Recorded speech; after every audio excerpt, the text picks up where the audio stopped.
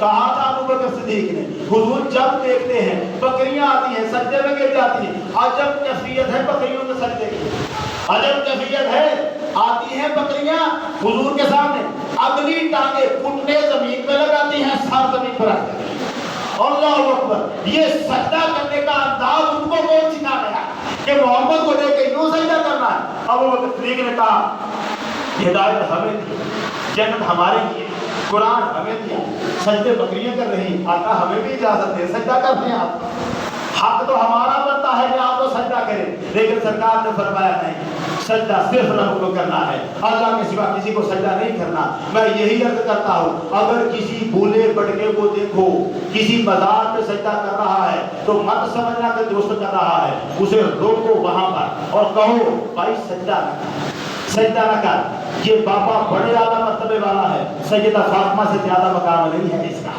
علامہ اقبال نے کہا تھا سیدہ اگر محمد کی شریعت کا پاس نہ ہوتا میں تیری قبر کو سجدے کرتا، وہ اگر سیدہ فاطمہ کی قبر پہ سجدے کی اجازت نہیں ہے، محمد عربی نے نہیں دی تو کسی اور بابے کی قبر پہ سجدہ نہ کر، محمد عربی نے منع کر دیا ہے سوائے رب کے اب کسی اور کے سامنے سجدے میں سر نہیں رکھنا۔ یہی تو میلاد ہے۔ یہ چھوٹے بچے بیٹھے ہیں، میں آپ کو بات بتاؤں، کئی باتیں ایسی ہیں جو ممبر پہ نہ ہوتا تو بتاتا، ان بچوں کو پتہ چلتا میلاد ہے کیا، میں بتاتا آج بچوں کو۔ مجھے چھوٹے بچے بتائیں گائے کے پیشاب سے کبھی نہانا پسند کریں گے آپ؟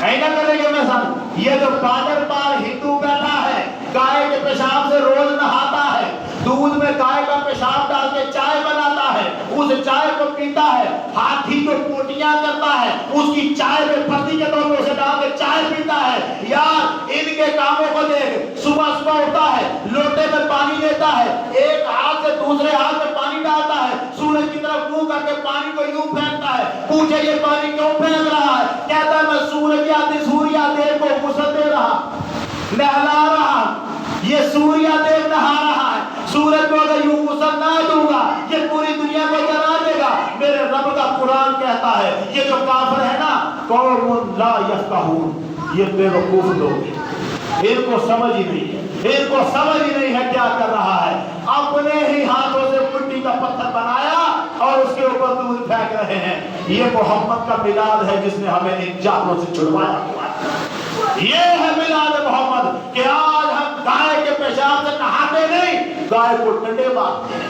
اس کا دودھ پیتے ہیں، تانگ کرے تو ڈنڈے مارتے ہیں، اور انڈیا کی سڑکوں پر اگر گائے بیٹھ جائے ٹریفک بند ہو جائے گی، کوئی گاؤں والوں کو اٹھاتا نہیں۔ یہ ہماری ماں، یہ کہتے ہیں وہ ہندو، ہمیں محمد کے میلاد نے چھڑوایا ہے بتوں کی پوجا کرنے سے، بتوں کو سجدے کرنا سے۔ یار وہ کیا خوبصورت بات ہے، قل هو اللہ احد اللہ الصمد لم یلد ولم یولد، اللہ وہ ہے نہ کسی کا باپ نہ کسی کا بیٹا، نہ اسے کسی نے جنا نہ وہ کسی کو جنتا ہے، وہ کسی کے گھر پیدا نہیں ہوا، اس کے گھر کوئی پیدا نہیں ہوتا، تو ہم میلاد منا کے کیا بتاتے ہیں؟ محمد عبداللہ کے گھر میں پیدا ہوئے۔ ہم بتا رہے ہوتے ہیں لوگوں وہ اللہ ہے جو پیدا نہیں ہوا، یہ محمد ہے جو پیدا ہوئے ہیں۔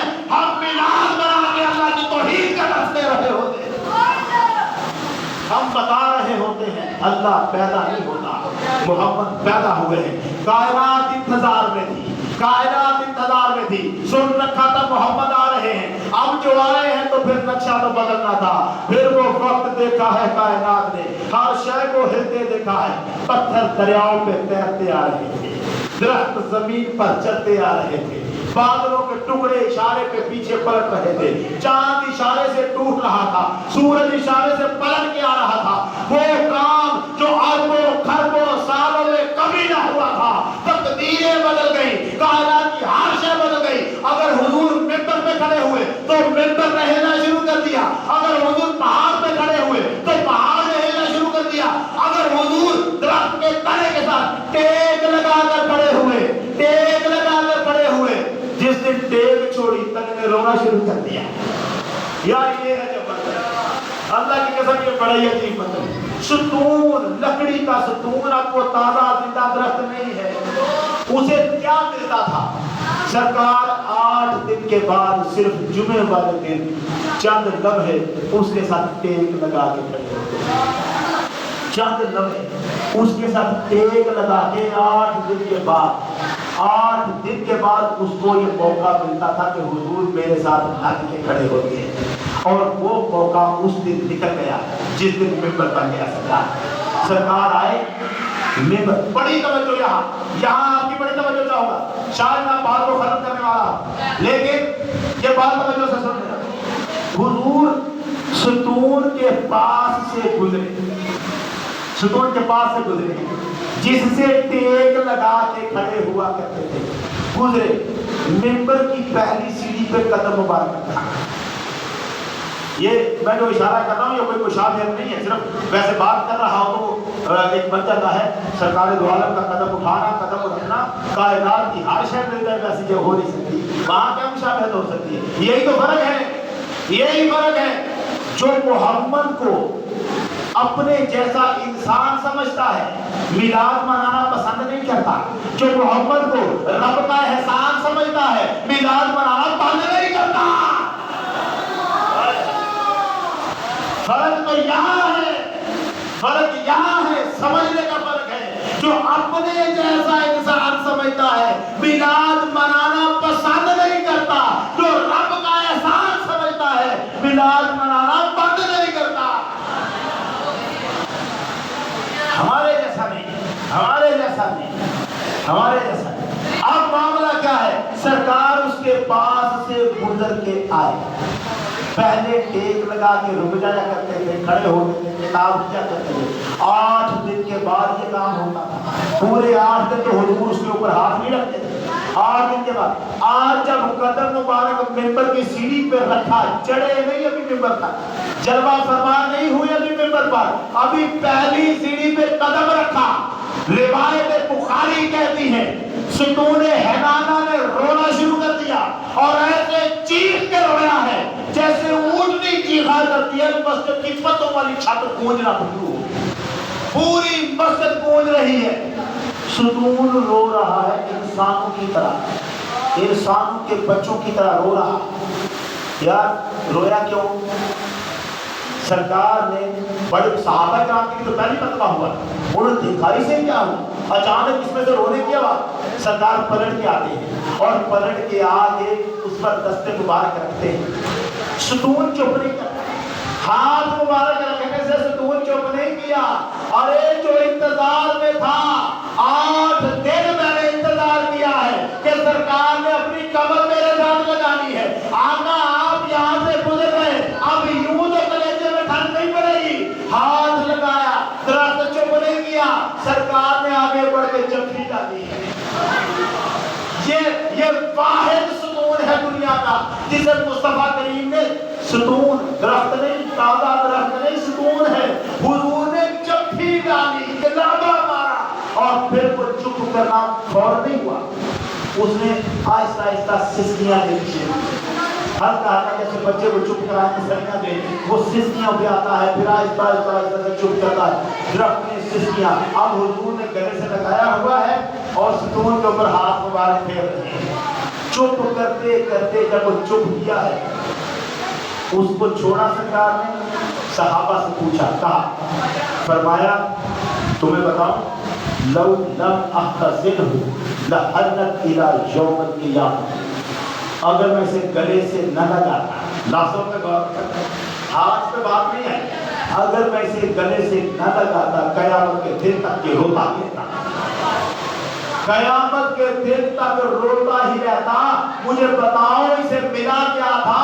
8 دن کے بعد چند لمحے سرکار کے جسم سے چڑ جاتا, چند لمحے سرکار کے ساتھ یہ ملتا تھا, چند لمحے 8 دن کے بعد اس نے اپنی یہ حالت کی. تو جن صحابہ کے پاس محمد عربی صبح شام رہا کرتے تھے اور جس ابو بکر کے قدموں پر سرکار غار ثور میں چڑھے ہیں, جن کے جسموں سے سرکار کا جسم ٹچ ہوتا رہتا تھا,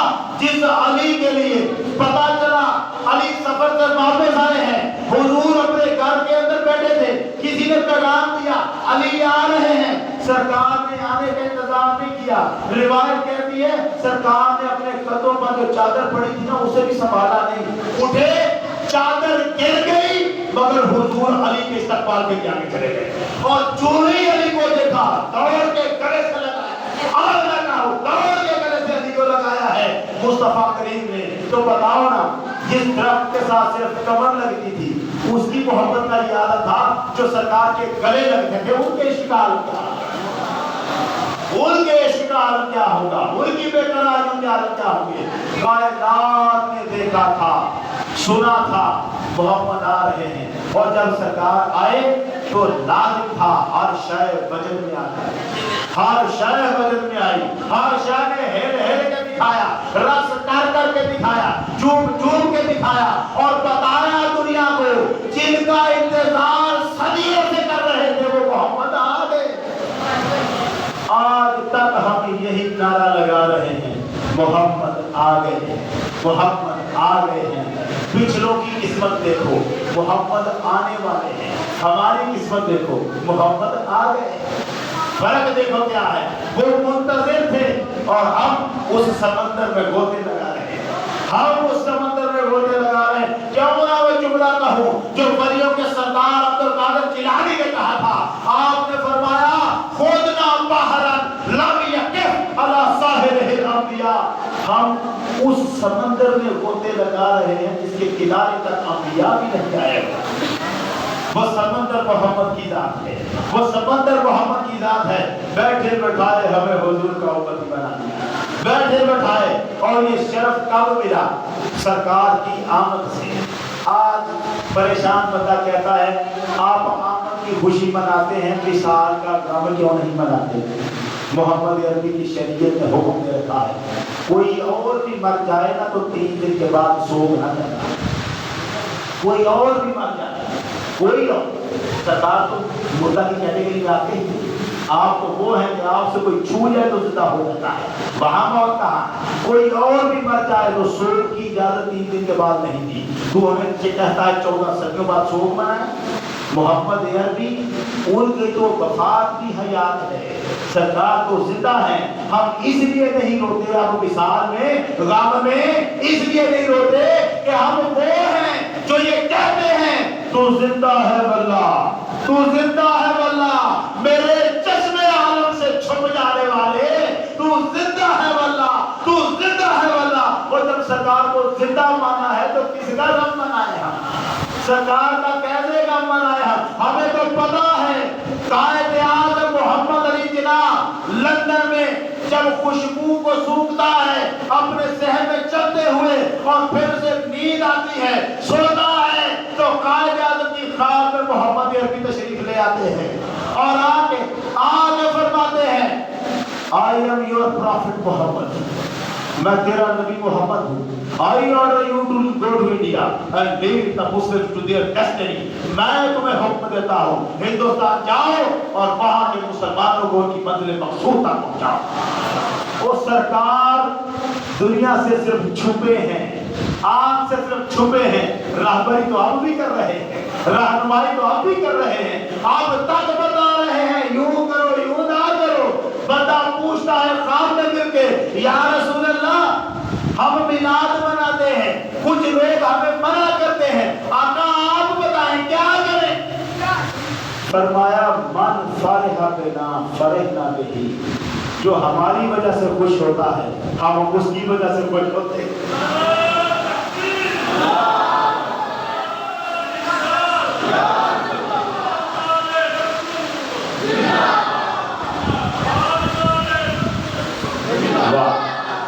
نعرہ لگایا، مجھے ایک بات یاد کرنا ختم کرنے لگا تھا ایک آخری یہ بات اس نعرے کی وجہ سے مجھے یاد آ گئی ہے۔ تو کل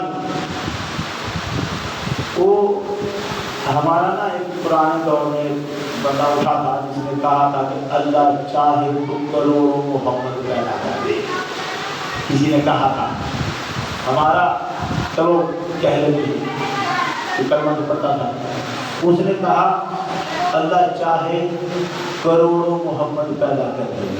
پھر وہ ہمارا اٹھا جو جگری تھا، جو ہمارا کلیجے سے لگا کے رکھنے والا تھا، اس نے فضل حق خیر آبادی، اس نے کتاب لکھی، اس نے کہا تو کہتا ہے اللہ چاہے کروڑوں محمد پیدا کر دے، اللہ چاہے بھی تو اب دوسرا محمد پیدا نہیں ہو سکتا۔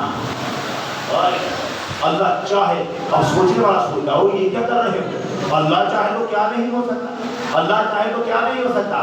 لیکن لکھنے والے نے جو لکھا تھا جملہ طاقتور تھا، اس نے کہا کیا کہا، روح مصطفیٰ ہے وہ آئینہ کہ اب ایسا دوسرا آئینہ نہ کسی کی بزم خیال میں، نہ دکانیں آئینہ سال میں، اور جو دکان ہے شیشہ بنانے والی اب مصطفیٰ جیسا آئینہ وہاں بھی نہیں مل سکتا، بنا کے محمد قلم توڑ دیتا، قلم توڑ دیتا۔ کیسے؟ اس نے پوچھا کیسے یار، تو اللہ کی توہین ہے، اللہ چاہے کروڑوں محمد پیدا کر دے، اور کہا نہیں دوسرا محمد پیدا نہیں ہو سکتا۔ اس نے کہا کیوں نہیں ہو سکتا؟